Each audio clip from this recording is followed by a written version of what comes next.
नमस्कार, lead India publishers association के इस सेशन सवाल आपके में आपका बहुत बहुत स्वागत है। मैं हूं डॉक्टर तरुणा एस कौर। राकेश गवादे जी ने पूछा है कि जो सोशल मीडिया पर डिजिटल मीडिया है जैसे कि यूट्यूबर है कि क्या वो अपने कार के ऊपर प्रेस लिख सकते हैं। इसके बारे में हमने विस्तार से एक वीडियो बनाया है कि कौन कौन प्रेस का स्टिकर यूज कर सकता है, कौन नहीं, और प्रेस स्टिकर के क्या कायदे कानून है।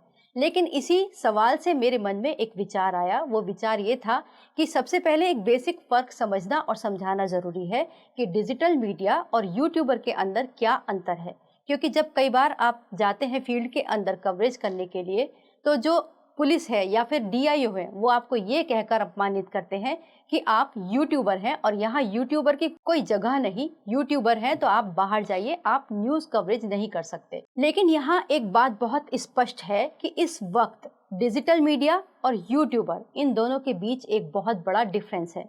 यूट्यूबर के साथ सोशल मीडिया इन्फ्लुएंसर भी आते हैं। आपने देखा होगा कि बहुत सारे बड़े बड़े यूट्यूबर्स हैं जो इन्फ्लुएंसर हैं और वो बड़े इजीली नेताओं के पास, राजनेताओं के पास चले जाते हैं और वहां जाकर वो इंटरव्यू कर लेते हैं। लेकिन वहीं जो डिजिटल मीडिया प्लेटफॉर्म है जो कि करंट अफेयर्स और न्यूज़ को कवर करते हैं, उनको वहां जाने की अनुमति नहीं मिलती क्योंकि मामला सारा व्यूज़ का है। तो यहाँ पर अगर हम उस बेसिक फर्क को समझ जाएं कि यूट्यूबर कौन होते हैं और डिजिटल मीडिया कौन होते हैं, तो आपके लिए फील्ड में कवरेज करना आसान हो जाएगा और ऐसे लोगों को उत्तर देना भी बहुत आसान होगा जो पत्रकारिता करने के बावजूद भी आपको अपमानित करते हैं। तो सबसे पहले हम बात डिजिटल मीडिया की करते हैं। डिजिटल मीडिया वो है जिनको सूचना प्रसारण मंत्रालय ने अब एक परिभाषा के अंदर बांधा है, यानी कि वो लोग, वो प्लेटफॉर्म जो एक निश्चित अंतराल पर, एक रेगुलर पीरियड ऑफ टाइम पर न्यूज़ को देते हैं, करंट अफेयर्स पर काम करते हैं।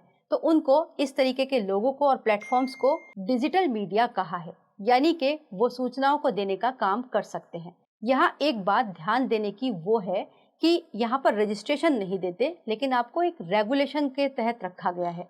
यानी सभी करंट अफेयर्स पर काम करने वाले चैनल्स की, चाहे वो यूट्यूब चैनल हो, उनकी मॉनिटरिंग की जाती है, उन्हें रेगुलेट किया जाता है। इसके अलावा जो डिजिटल मीडिया प्लेटफॉर्म्स हैं, उनके पास एक और पावर है कि वो अपनी एमएसएमई के अंदर रजिस्ट्रेशन करा सकते हैं।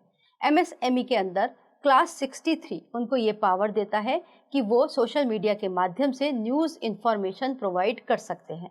और उसके अलावा जो आईटी रूल 2021 है वो भी उनको ये पावर देता है कि वो अपनी खबरों को देने का काम कर सकते हैं एक निश्चित दायरे के अंदर। अगर वो कानून का पालन करते हुए खबरों को देते हैं तो वो डिजिटल मीडिया है, वो कोई इलीगल या फिर फर्जी पत्रकार नहीं है। अब हम बात करते हैं दूसरी, यानी कि फिर यूट्यूबर कौन है और इन्फ्लुएंसर कौन है।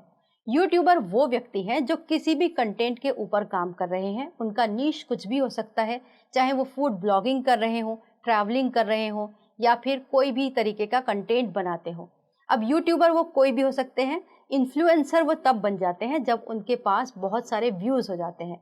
व्यूज़ होने के बाद उनको तरजीह ज़्यादा मिलने लग जाती है। लेकिन ये लोग किसी भी एंगल से रिपोर्टर या पत्रकार नहीं बन सकते, ना ही कहला सकते हैं। रिपोर्टर और पत्रकार केवल वही होते हैं जो सच्ची खबरों को ईमानदारी से लेकर आते हैं, अपनी जान पर खेल कर भी लेकर आते हैं।